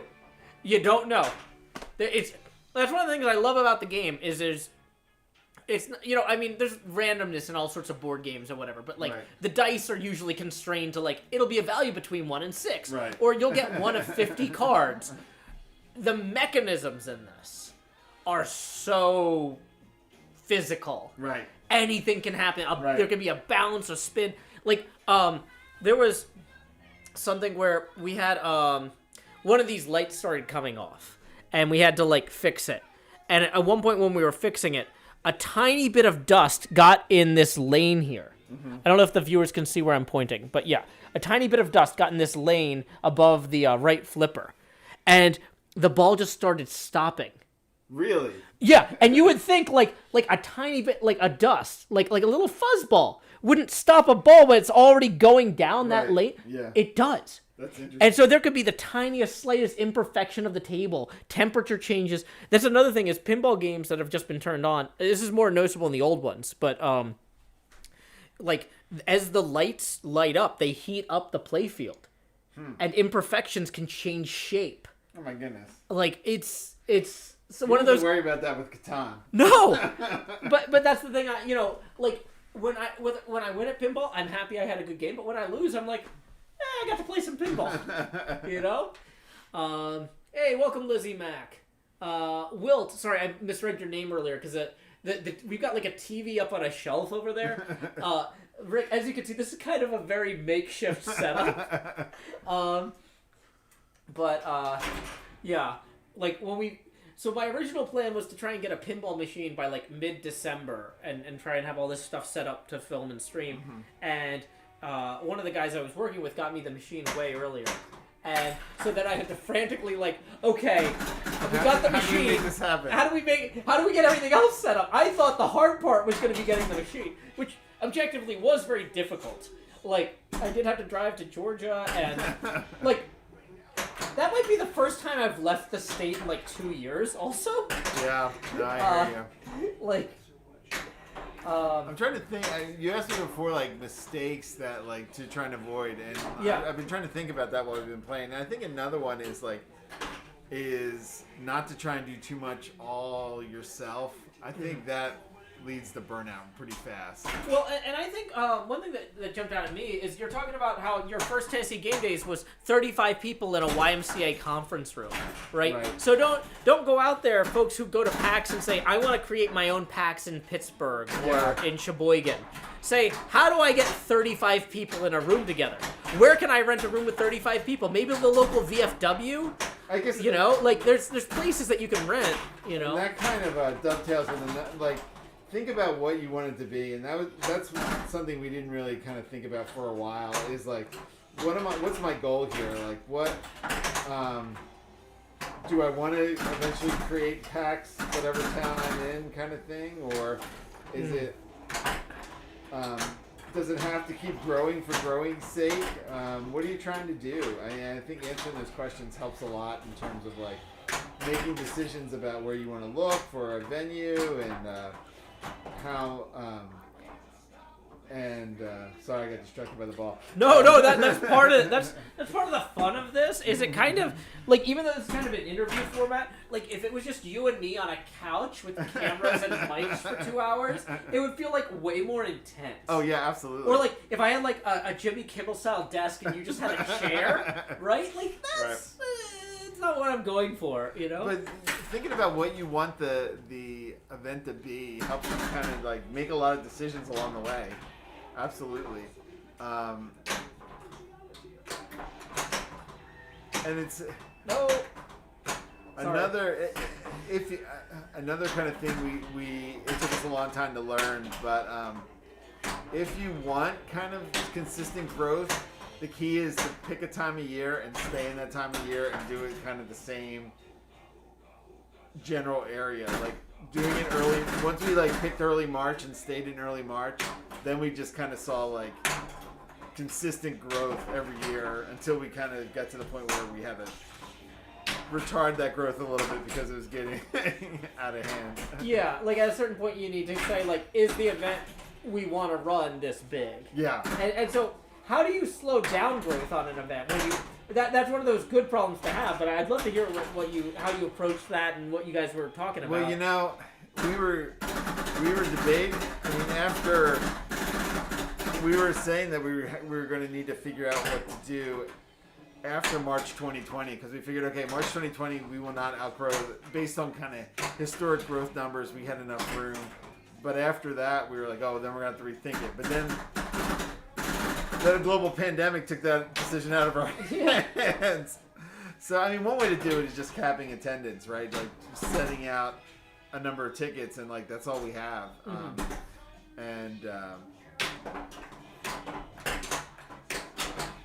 Well, as someone who's actively encouraging out-of-state friends and folks I know to come to this, you know, I don't want to be quote unquote part of the problem. Oh no, it's not a problem. I mean, No. Definitely not a problem. I mean, it's definitely not an issue, especially because the interesting thing, kind of inside baseball here a little bit. Yeah. Like the first time attendee repeater numbers is kind of crazy. Like we'll get. I'm just gonna pick a number out of the air. Like, we'll get 150 new people come. Yeah. And then maybe only 30 of them come the next year. And then like maybe they come 2 years later or something like that. So like. Always kind of, it's not like the same, it's not like we have 800 people and the same 800 people come every year. Yeah. There's really a lot of fluctuation. Let's see. Lizzie says, Joe in jeans. Yeah, I wear jeans on the stream routinely. You just can't see them because my legs aren't on camera. P. Marinkak says, I looked into running an event here before. One thing I found was that no one wants to pay money. Gorin1818 says hello. Yeah, well, and you know, I don't know if this would be promoting the competition or whatever, but I will say that there is another guy who does run like a weekly, since the pandemic, not so much, but there's like a Thursday night game night in Nashville where he was like in Nashville Software School and just like using the space, and it's like, hey, anybody who wants to can show up and play board games, bring your own, play with groups. I can't speak for everybody, but personally, I don't see that as competition. I mean, I think it's all part of the community. In fact, I know you're talking about Meeple Mountain. They're coming to Game Point Yeah. next week for their event. We just set that up today. Okay, cool. I didn't know if you and Andy got along. I like to think we do. Yeah. Well, but I've never asked him about you, and I've never asked you about him, and I realized on camera was an awkward time to do I that. had to bring it up. Yep. Because exactly. I'm like, oh no, what if they hate each other? Well. And I mean, just, yeah. Okay, so that's good to hear that that's not a concern. But yeah, the Meeple Mountain guys run a Thursday night game night where, or at least they used to before the pandemic, where one of them talked to the guy who runs a software school and said, hey, can we use your classrooms for board games? Because the way the tables were set up, you could run board games on them. And the software school guy was like, yeah, that sounds good. It's a good way for my students to socialize and network with people who already work in the developer community and help them get jobs. And that's how I heard of it, because I'm a developer, where I was, I still write code occasionally, but, it's one of those things that, if you can't run an event that you can get people to pay for, try to find a place to do it so cheap they don't have to. Yeah. And, right in the pre-pandemic, peak of that Thursday night game night, they were doing so well, they were having gaming companies sponsor the Thursday night game night, so not only was it free, but they were bringing in free pizza, because it's hey, this gaming company wants to say, hey, enjoy our games, here's some free pizza. You start getting a few hundred people showing up. I mean, I think they probably had a 200, 300 summer nights, which is just on a random Thursday. Yeah. That's not bad, and being able to go to a gaming company and say, hey, you want to sponsor this event? Oh no, that was the wrong way to handle that. Oh, that button got me that time. I was I just gotta... Oh boy. But what is that? I missed that person's username. It was P. Marincac. Oh, yeah. Oh wow, it looks like it scrolled off. Yeah, but to that point, excuse me. To that point, that's one of the hardest things in terms of running an event is finding space and finding space that's going to work for your event in terms of what you think you can bring people in and how much people are going to be willing to pay and that sort of thing. And just recently, we upped our prices for the first time in 10 years, just because things are getting more expensive and the hotel's demanding more money to be able to hold the event and that sort of thing. So, well, and I mean, it's one of those things where it's everybody's charging more for everything. Yeah. Honestly, I had a freelance negotiation recently, and I raised my rates, and it was the first time that the person was just yeah, that's fair. Every other time I've ever asked for more money for anything, I didn't get it. Right. There was huge pushback or whatever. But it's the world is accepting that money is worth less, apparently. And so, yeah, I don't know. But yeah, that is definitely organizing a big kind of event. Finding space is always the hardest and most difficult part of the endeavor, and that's kind of why it's nice to have found the Marriott and kind of have a good relationship there within that space with the city, and they wanted us to pay hotels too. I mean that's accurate. That's what you're going to find. I mean, especially when you're looking, and that's why why you started with the YMCA. Right, exactly. I don't know if you were here when we were talking earlier, but that's why we started at the YMCA and then at a French church and then at a different French church, and that's how we kind of build up. So I mean, starting small and kind of building up the people, and then when we made that jump to the hotel, that was a huge risk. Oh yeah. That we were really nervous about, because we hadn't built up kind of an emergency fund at that point yet or anything. So it's just okay, well, if this goes sour, we'll figure it out somehow. And luckily it didn't. But that was a scary year. Absolutely. Well, and I know this might not be applicable to you, but to other viewers listening, if you're a student, though, there are places you can rent on campus. Oh, yeah, as well. Absolutely. You got to always ask yourself, what are my current affiliations? What networks am I a part of? And is there any rooms or spaces associated with that? Lizzie Max says, when's Joe Fest? I really did think it would be interesting because I've organized like some signings and stuff like that when I've had some of my YouTube friends in town. Right. We rented a pavilion in you know the Turner Truck on Charlotte. Yep. We rented a pavilion in that park over there for a signing, and we had like more than 300 people show up. Oh my goodness. Now, like some of the people, some of my friends who were there have like more than 1 million followers on YouTube, and it was crazy because like I was talking to some of the people who were going through the signing line, and they were like, "Oh my God, I live 3 blocks away, and I never thought that these YouTubers would just be in my neighborhood." And then there are other people who are like, "Yeah, we drove down here from Wisconsin for this." Goodness. And I'm like, "You drove down here from Wisconsin to stand in a line." And I will say, like, it was $35 to rent the pavilion, but I spent like $100 on cones. And what happened was I went to the sporting goods store because I was like, I need to buy cones to manage the queue. Right. And I also, like, a couple of my younger brother's friends who live in town, I was like, "Hey, do you guys want to come out here for $10 an hour, just work this line?" I'm going to have, like, basically, I also, like, went to Costco and bought a huge amount of water and ice and stuff from, Right. And put it in, like, big, like, I didn't even get coolers, because at that point you're using, like, 50-gallon tubs. Right. And whatever. I was like, I want you to, like, walk up and down the line with garbage bags and like, bottles of water, just so people don't pass out, because it's hot in Tennessee, Yeah. Even when it's not the heat of summer, but it was July. So, Oh, no. so I'm like, we can't have people passing out. But yeah, the sporting goods store didn't have a price tag on the cones, and I'm just like, we're going to have at least 100 people for this, so let me buy as many cones as I can. So I just put all the cones in my cart, go check out, and they're like, "Yeah, it'll be $250. And I'm like, "Oh my God. Oh, that was a mistake. I should have asked for a price check, but I'm in too deep at this point." So it's fun. So luckily, one of my viewers was just like, "Hey, Joe, it seems like you put a lot of work into this. Here's a few $100. I hope you keep running things like this in the future." That was... And so, yeah, like, I cannot express how much, like, opening up something like that and saying, like, "Hey, this was a free signing. We didn't charge anybody anything to get a signature." Especially because, like, a lot of the people visiting were from the UK, and they weren't here on a work visa or whatever. Right. We couldn't make money. Wow, that was a bad ball. This is competitive. Yeah. Shockingly low scores here.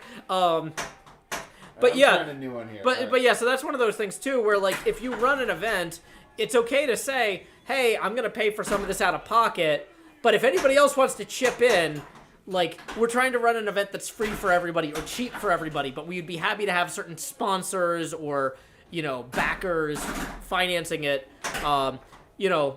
at the kind of startup level,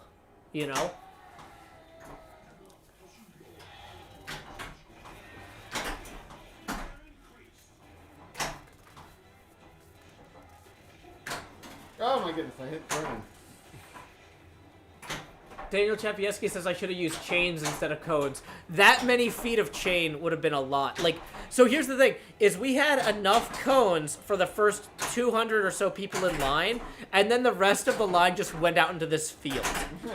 But the thing is, because we were at this pavilion at this park, the line was next to a playground, so the parents were standing in the queue, and the kids were playing on the playground, and as the parents got close to the signing area, they would yell at their kids, "Hey, come on, it's time to get your stuff signed." So that worked really well, but yeah, I would recommend get something indoors if you can in July in Nashville in the future, because the people I was working with, they were like, "Nobody's gonna show up for this. We don't want to spend a lot of money," and I was like, I mean, I could spend a few $100s and rent the Belcourt Theater, and we could have the line go through there. And they were like, no, that's too much liability if no one shows up, and there's no way for you to get that money back. But like they were in the heat, and they're like, "You didn't tell us Tennessee was hot. We're from England." I'm like, "Well, you guys." Okay, next time we'll rent the theater.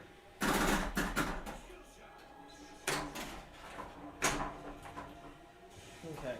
So this mode really. Somebody's asking, what was the main demographic of the people who came to the signing? It was primarily people with kids, but there were a few people that were just there because they were fans. Also, the people who make SciCraft showed up, which I didn't expect, which is another Minecraft thing. They weren't signing anything. They were just like, kind of another group of like world famous Minecrafters, and I asked them. I was like, "Hey, we got all these cones here set up for this queue. Does Psycraft want to get to the front of the queue and show everybody how to get in the queue?" And they're like, "No, we're going to the McDonald's 2 blocks over." And then they walked away. But yeah, no, it was it was mostly parents with kids. But there were a few like random college students and stuff who were just like, "Hey, I love you guys' work. I listen to it while I study or whatever." Okay.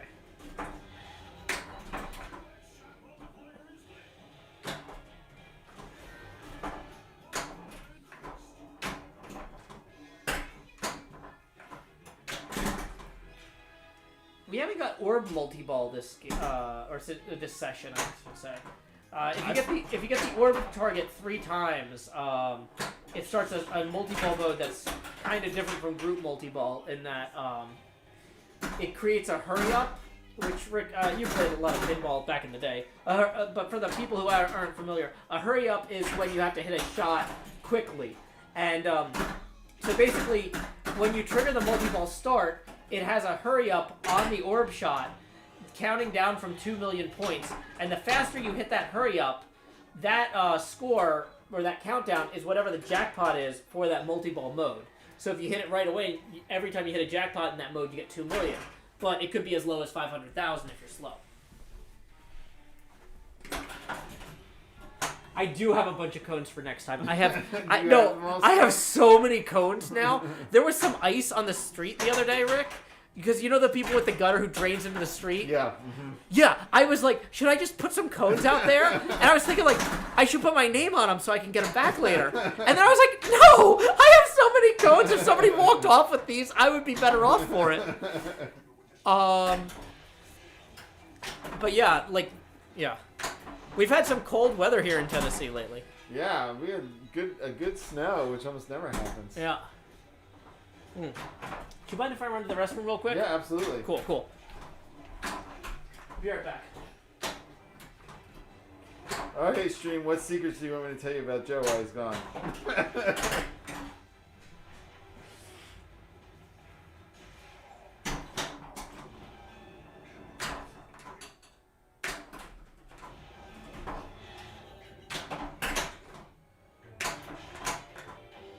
I cannot get... Ah!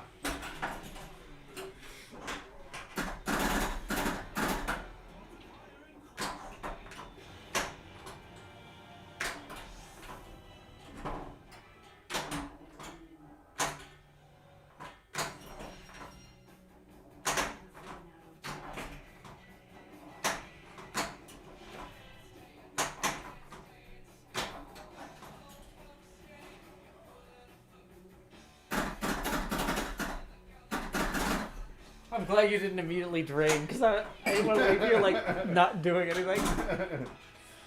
I offered to tell them dirt on you, but nobody bit. Nobody needed any. Okay, no, that's fine.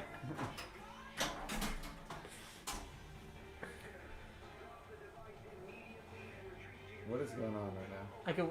Oh, you started the group multi-ball. Oh, okay. Woo, here we go. Yeah. So yeah, just hit the green flashing shots. There's a joke in pinball streaming when people are like, I don't know what to do.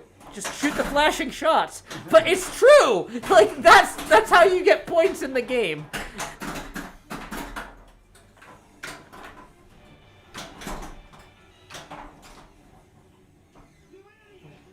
Let's make sure that we haven't missed any tips coming in via PayPal.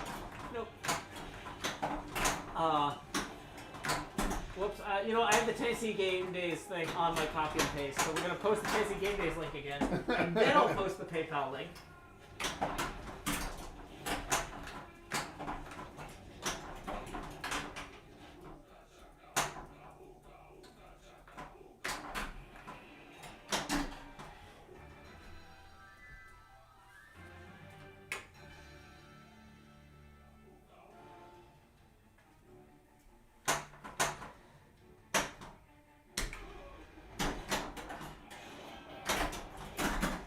So, NJ Coffee Junkie had a question. What are some of the most popular checked out games at the Board Game Cafe? At the cafe or at the convention? I want to hear if it's distinctly different, like why you think that is. Absolutely. Because that's interesting to me. So, I mean, why it is I mean, we definitely get a lot more people that are casually interested in board games or like have played board games as a kid, but maybe haven't played anything that's come out in the last 20 years or so. I mean, at the cafe, Guess Who gets played a lot, and Guess Who? Oh yeah. Wow. Guess Who gets played a ton. Whereas we don't even bring Guess Who to Tennessee Game Days. You know that reminds me. I should make a Guess Who of me and a bunch of my Minecraft YouTuber friends, just as a like weird art piece for people to play. It's like, what do? You print some things off on a color printer. Yeah. So what are some other popular ones? Before I move on, I have to say my favorite Guess Who story from the cafe is I walked by a couple one night, and they were playing. What did they call it? I can't even remember what they called it. But instead of like asking like, "Oh, is your person bald?" they were asking questions like, "Does your person seem sad? Do they seem like they've had a good life?" Is your person fulfilled at work?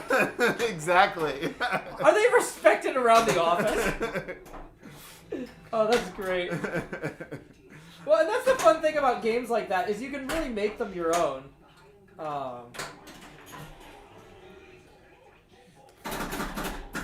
Hard mode, yeah, in some ways. No, that's what I get for looking at the chat. So stuff like that gets played all the time at the cafe. Uno gets played a ton at the cafe. Mm-hmm. But I mean, in terms of like more like modern strategy games, I mean, Catan gets played a lot. Obviously, Ticket to Ride gets played a lot. Mm-hmm. I would say like the things that are popular but not like cutting edge are what gets played at the cafe a lot. Yeah. Well, and I will say that sometimes at TGD, we're like my friends are like, "Oh my gosh, they have this brand new game that I didn't expect they would have," and like then we play something I've never heard of, and it's always interesting. And but yeah, it's incredible how many board games are being produced every year now. It's crazy. I mean, I think the pandemic and like the shipping problems and the Whoa. Okay. So just just let the flippers go. Okay. So we've had the screw on the orb just came out. So Rick, you're about to learn about pinball machines. All right. So right now that the electromagnet under there is holding this. So we are going to open this. Now you see how it says 48 volts disabled? Mm-hmm. That won't happen on an old pinball machine. Which means you could totally electrocute yourself at this point. Oh my goodness. Okay. We are not going to do that. Don't do that. No, I'm going to start handing you things though, and I will need you to like help me with them. Okay. We can't have a loose screw on the field because you know how I was talking about like a dimple in the play field can cause all sorts of problems. Right. Right. So if the ball hits that screw, then we're in trouble. Okay. So just go ahead and set that on the stool there. No one thought they were going to get pinball repair lessons right here in the middle of the stream. So I'm going to slide this down. You need me to hold the glass? Just don't let it... okay, so we need it to kind of come out enough that I can get under here and get the screw. And this screw has popped out several times. The problem is there's no way to get in here to tighten it. Yeah. Don't pull it further than that because we don't need it. So I have to hand retighten this screw. This happens every like 3 to 5 weeks. And if there was a way to get a good screwdriver in here to do better than hand tightening it, we would, absolutely. But this is part of the fun of pinball machines too, is there's so few things that you can repair yourself these days. Okay, cool. I got it. You can let go. Okay. In fact, having two people holding the glass at the same time can introduce torsion that shatters the glass. Oh my goodness. Yeah. Okay. So now we need that. Another reason why I like board games better. Yeah. But the thing is though, when you have kids, and you got it backwards. If you're like when you have kids, and you're looking for something that you can actually repair and teach them about, right? Mm-hmm. Like I've had to run wires inside the machine to add the headphone plate and things like that. Like it's a great teaching tool. about electronics and stuff, because everything is documented and intended to be user serviceable, even on the modern machines. Because like people who run an arcade have to be able to buy parts and service fix them. it. Yeah. Okay, and now we can continue play. How many things do you ever play where screws just pop out? So you are going to be at a disadvantage since you had to stop playing there. So I'm not going to call this a huge victory. Flannel Champ says it's the fastest repair I've ever seen. Well, I mean, it's just a screw that's popped out 3 times before. We've had this machine since I guess probably mid-November, and so and it's popped out 3 times. This is actually an interesting question. So New Jersey Coffee asked what my favorite game to play at the convention when I had the downtime is. Yeah. I hardly play at the convention anymore. That is for people out there thinking about like, oh, I'd love to run a big event and like I'll play a bunch of games with people. Like that's what I thought when we started. And for the first few years, it was kind of true. And then once we got over like 150 people, 200 people, then it became like I just am running around like putting out fires and helping people and like fixing people's registrations and like you hardly get to play at all anymore. So that is the downside. Yeah. But then so that's at the cafe at the convention. I think you hit on it, Joe. Like people like to like try out the like new stuff that came out in the last 2 years that they haven't had a chance to play yet and just like see what's going on. So that's kind of a constantly moving target. Well, I really appreciate that you guys do tend to have new stuff.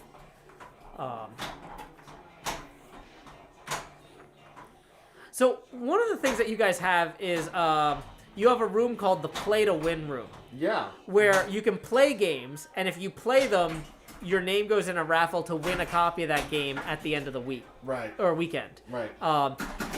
Did you come up with that? Is that something you saw somewhere else? Or? Yeah, so that's actually... remember when I said early on that like I went to an event in St. Louis with a couple of friends? Mm-hmm. Those guys actually came up with that idea to have like that kind of system. And initially we didn't do it that way because we didn't want to kind of rip off their idea wholesale. Yeah. And so we started a thing that we called tours, which were like where we would come up with 2 or 3 games that shared a theme, and then somebody would lead you through those games, and like that was a game tour, and then you could win those games that you played. Like that's how you got more entries into winning them, is going on the tours. And that was fun, and we did that for a number of years. In fact, one year we reached out to like game designers and said, hey, do you want to come up with a tour? Like give us 3 games, give us like a 3-game tour that you think would go good together. And we got Reiner Knizia to reply and give us a suggestion for a Reiner Knizia tour, which I always thought was like super cool that like that happened. And so, but as Play to Win got more and more popular, there's like more and more people wanted that to happen, and game companies wanted to support that. Like that became their like way they would support conventions. That's what they like to do. So we had to adopt it out of necessity. But it's fun. I mean, people really enjoy that. Oh, really? So that's something other people do now too, not just the St. Louis people. Yeah. Okay. Yeah. See, I didn't realize that was so broadly popular, but I mean, I always loved it because like. The great thing about it is, at the end of the day, you walk out of there with a game you've already played at least once. Yep. Because I've won some of the random raffle games, too, at Tennessee Game Days. And, like, I'm going to be honest, some of them haven't gotten played since I got home. Because I'm just like, I don't even know where to start with this. That's where we moved away from just coming, like, giving a person a random game that they don't even know if they're going to like has low utility, right? Like, maybe that might be a good idea. Maybe that might be an absolute disaster. Yeah, and like, you know, but I do appreciate, honestly, I've probably won more in random games and Play to Win games than I've spent on tickets. Like early on, like that was almost like the motto. It's like, hey, if you show up, you're gonna go home with a game. Yeah, you're gonna make a profit at this event. But now that we're bigger, it kind of gets harder to make that a reality for everybody.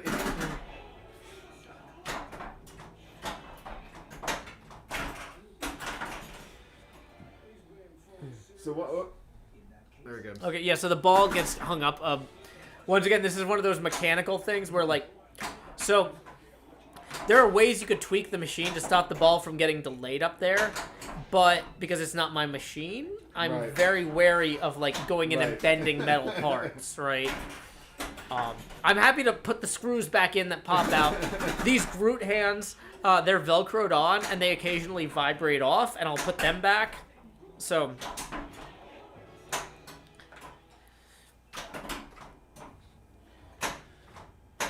So, one of the games that we, excuse me, just got for the that we're gonna have at the convention kind of merges the mechanical and physical. Have you ever heard of Dark Tower, the board game? Is this based on the Stephen King book? No, it's not. Okay. It's unrelated. It was a game. I'm gonna date myself again. It probably came out when I was in elementary school in like the mid '80s. And Restoration Games that does a lot of like takes old games and like kind of gussies them up for the modern era. Yeah. Just released Return to Dark Tower, and it's cool. It's got this motorized tower that is part dice tower, part controls the game. That speaks to an app via Bluetooth and like creates this cooperative adventure for you guys on the board game. That's interesting. Now, as somebody who runs an event, do you have to like now make sure the hotel has Wi-Fi? Well, no, it communicates. The tower communicates to the app via.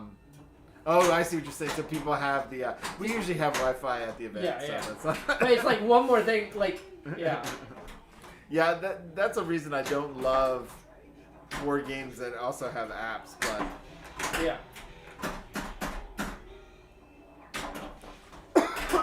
Excuse me. Yeah, I mean, I will say the board game that had an app that I used the most was Dominion. Had like a deck randomizer that wasn't made by the Dominion people, but it was just better than doing the randomization method. Once you had 10 expansions, you had too much Dominion to just do. Just to pull random things out of there. Well, and I will say that's one thing I miss. Like when I first got out of college, me and a bunch of my friends like all lived in like the same apartment building.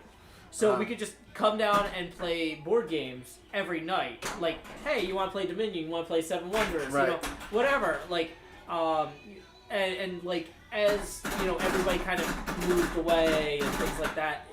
It's harder to just go. I'm going to play board games tonight. You know? No, it's absolutely difficult. That's when the kids got old enough to like start playing like more advanced stuff. It was like great. It's like, hey, everybody's here. Let's play something. But now as they're getting older, they don't want to do quite as much. Yeah.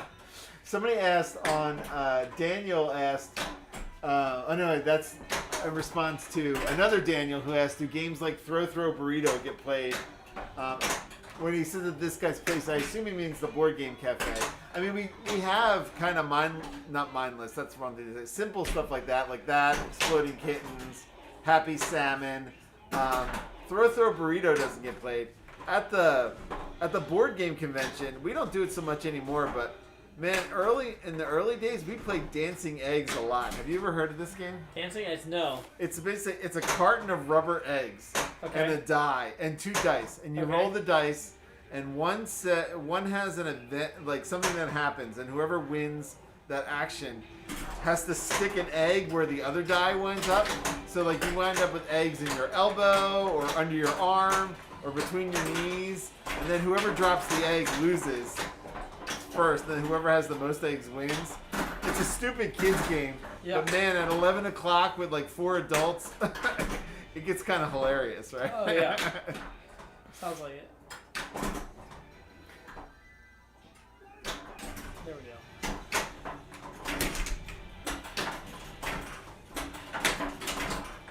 Got the rocket shot and survived. We got the extra edible.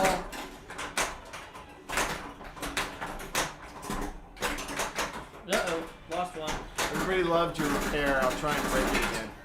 Yeah, thank you. Yeah, please don't. This is. I was driving this thing back from Atlanta, and I was like, this thing is worth like twice as much as my car. If I'm in an accident right now, like I'm worried my insurance will balk. You know.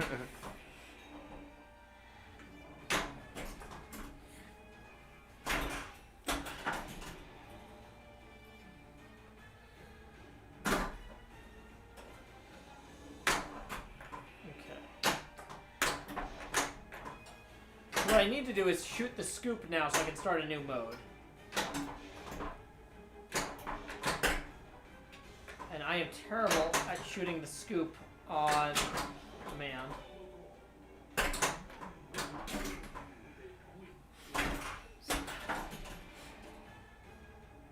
Hey, welcome Jill Jackson. Glad you could join us. So just out of curiosity, Rick, are you familiar with like the Minecraft stuff I do at all? Or? Very, very. I know you do it, but that's about it. No, yeah, yeah. So this is kind of a weird thing. I'm kind of between seasons on my Minecraft stuff right now. And so I'm like doing more other stuff than usual. But yeah, so yeah, usually I would roll in here and be like, we're gonna build something, and I'll talk about whatever. Right. Yeah. So. We don't have to go into that too much because this is more like, you know, the people here know that. But I was just like, you know, I kind of invited you on the show and I didn't really tell you like what kind of show it was. What am I gonna do here? Hey Rick, I got a show. Be on it. Now the secret guest comes out and like confronts you. Yeah. Oh yeah. Here's somebody from your past.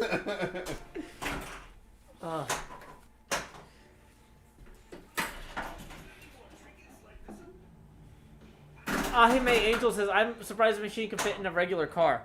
Well, I have a small hatchback, which is just small enough.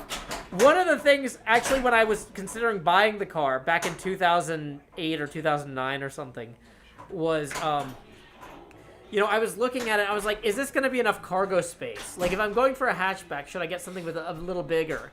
And, I saw somebody on a forum was like, well, you know, I was able to move a pinball machine in it the other day. Now, that was the and I was like, okay, well, I mean, if you can move a pinball machine, like, and then, you know, it's like, oh no, I gotta go pick up this pinball machine from Atlanta. Can my car move a pinball machine? I'm like, I have empirical evidence that it can. But yeah. Somebody says you can see Rick's confusion in his eyes. Minecraft has seasons.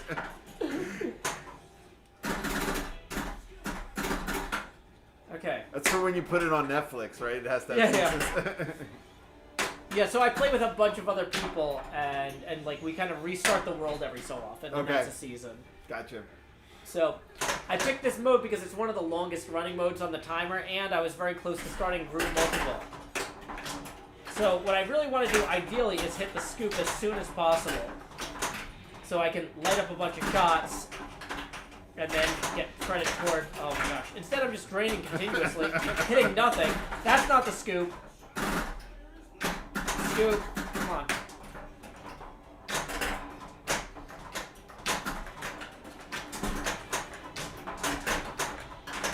Okay, this is going exceptionally poorly. Okay, we got mystery lit, so if we get it in the scoop, we will not only get what we need on the upgrade. Nope. Dang it. That was one of the worst multi-balls possible. Yeah, and then the ball. Oh my goodness. Oh my gosh, that was terrible. It was a very good setup, played as suboptimally as possible. Alright. I only have to make up 198 million. Somebody says, first time I caught a stream like this, would I mind giving a quick summary? Yeah, we've got Rick Keuler, who, ball save! The founder of Tennessee Game Days and also East Nashville's Game Point Café, here talking to us a little bit about board gaming and creating community spaces for gaming. Bad go here. Bad go. Okay. Ball 3. I'm going to turn it around this time. I'm going to turn it around this time, I promise. Okay. But seriously, not managing to hit the scoop that entire multi-ball is incredibly bad. Or poor skill. It's the shoddy carpenter who blames his poor tools. Nope! It was the that flipper. Wasn't it, was it? Oh my goodness. I just sat down. I'm sorry. Yeah. Oh, boy. Excuse me.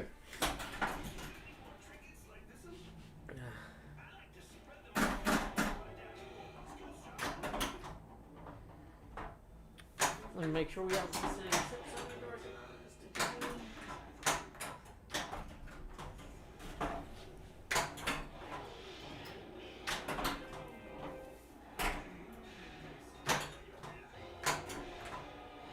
Okay, so if you shoot the scoop, you'll restart new mode. Oh, did I finish that? Yeah, you finished that other one, and you finished the bonus mode with a $30 million point bonus, not dollar. Here it goes. But yeah, Well, I made it respectable. I mean that was a good ball. Yeah. Like, I mean, yeah. I mean, it wasn't Joe's 219 million, but. No.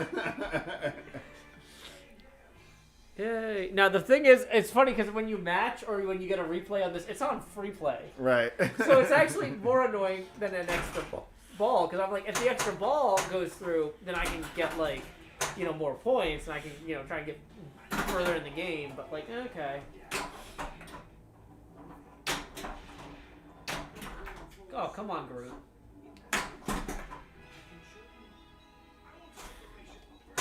Alex says he never thought he would want to go to a board game convention, but now it sounds like he should check it out.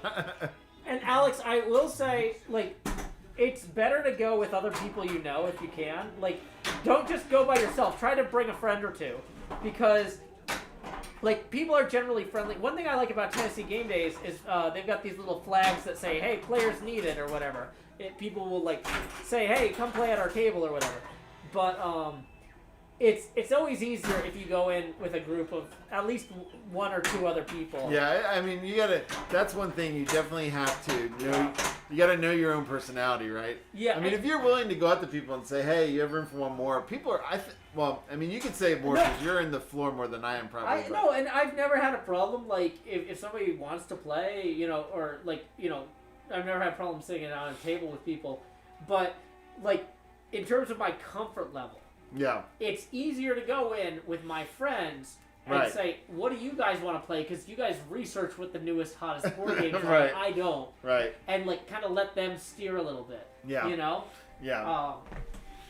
But, I mean, I think the people are generally friendly. Like, I think but you got to know yourself. Like, a lot of people will not be comfortable walking into a ballroom of a couple hundred people and saying, hey, can I play with you guys? Well, and I will say, Alex, if you came down to Tennessee Game Days in March, I'm going to be there, and hopefully several other community members that are here in the chat every night are going to be there. There's a bunch of folks in the Patreon Discord who are planning on coming down. I know a few of them have already booked their rooms and committed, so, it'd be one of those things like, there'd be other people from around here. Oh my goodness! With around here being, this chat and not Nashville, that you already know. From around Nashville too. There will be people from Nashville because it's a local con. This is bad luck, so I have to shoot the scoop to start a new mode because I had 1 second left on the timer. Yeah.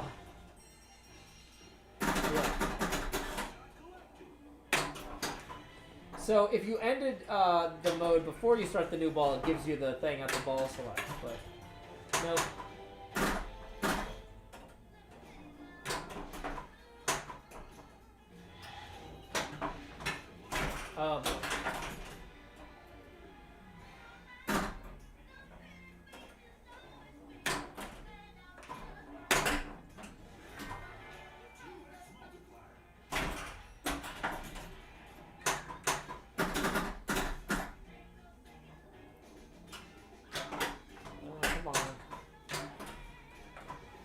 Feed it back to the flipper, try and hit the scoop, miss the scoop, try and hit the scoop, miss the scoop. Like, and basically, I can just sit here for 10 minutes missing the scoop. And like, that's always fun for my daughter to watch, because she knows how badly I want to hit the scoop, and she appreciates how important it is. Okay, so we started group multi-ball, but we're not in a mode, so it's okay, but it's not optimal. It's always better to start multi-balls in this game when you're in a mode because of the way the game is structured. You just have more opportunities to get points. And there goes that ball. Thanks, that ball. Okay. Now, every time we hit that broker shot, we're restarting the magnet, which is not helpful. And I hit the broker shot again because I'm an entertainer and not a professional pinball player. Okay. Oh, can we hit the animal this time? I don't think we got it. Okay.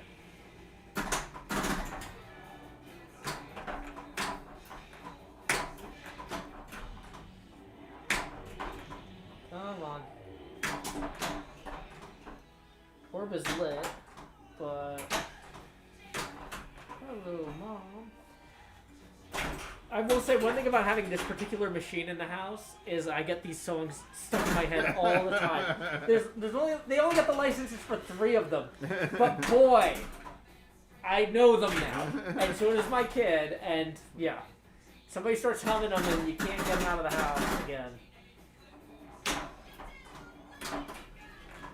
Okay, so we'll feed it back to the flipper. Go for the scoop. Nope. That's not a scoop. Oh. Man.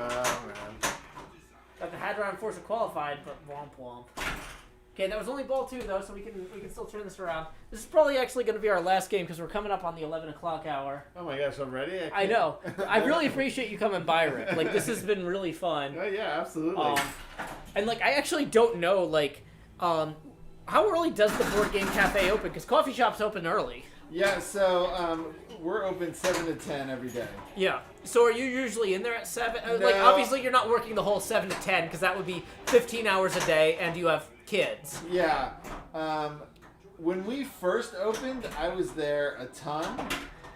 Now I'm not there as much. Like I'm doing stuff at home. Like I'm ordering. You're deciding what games go in the library. Right, You're exactly. administrating more Right, rather than exactly. doing the day-to-day. Early on, I was Well, there. it's back to me, I Jew, think. I almost took your ball. Sorry. Yeah. And this is one of those things, like, I'm always terrified of accidentally taking somebody else's ball, because in a tournament, like, that's, like, disqualifying.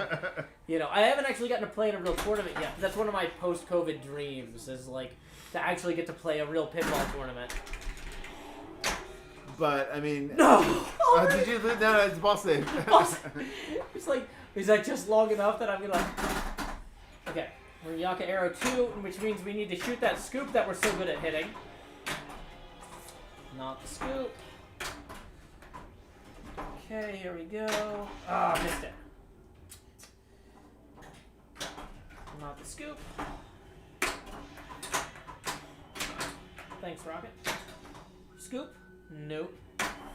I am scoop is not the same as this. Ah, that was Drax. Now it's just stuck up there for a minute. It's like I said, I don't want to bend that metal. That's not how the machine's supposed to act, but I'm not qualified to fix it. And doing a home visit from the Game Galaxy guys is like $300, so I'm not doing it. Or Game Terminal guys. Okay. There we go. Okay. There we go. Come on. I gotta get hyped up. Like, I'm not hitting this scoop. I need to change up what I'm doing. You need to get the hype squad out. Oh, no! Brutal. That's how it is sometimes. Okay.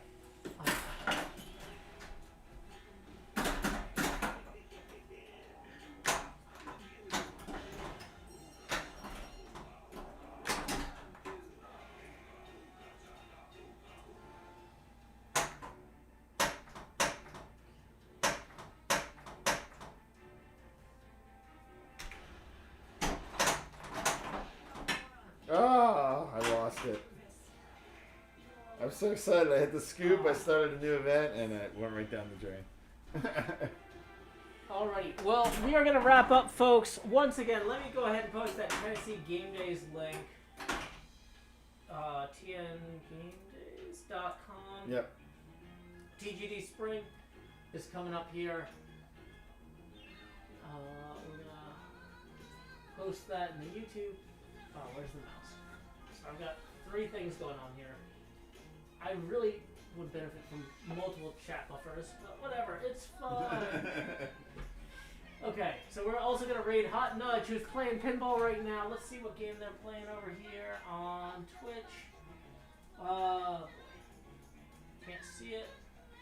They're playing something. I don't know. Pinball. Have fun. When you get over there, say howdy, y'all. Joe Hill's right here.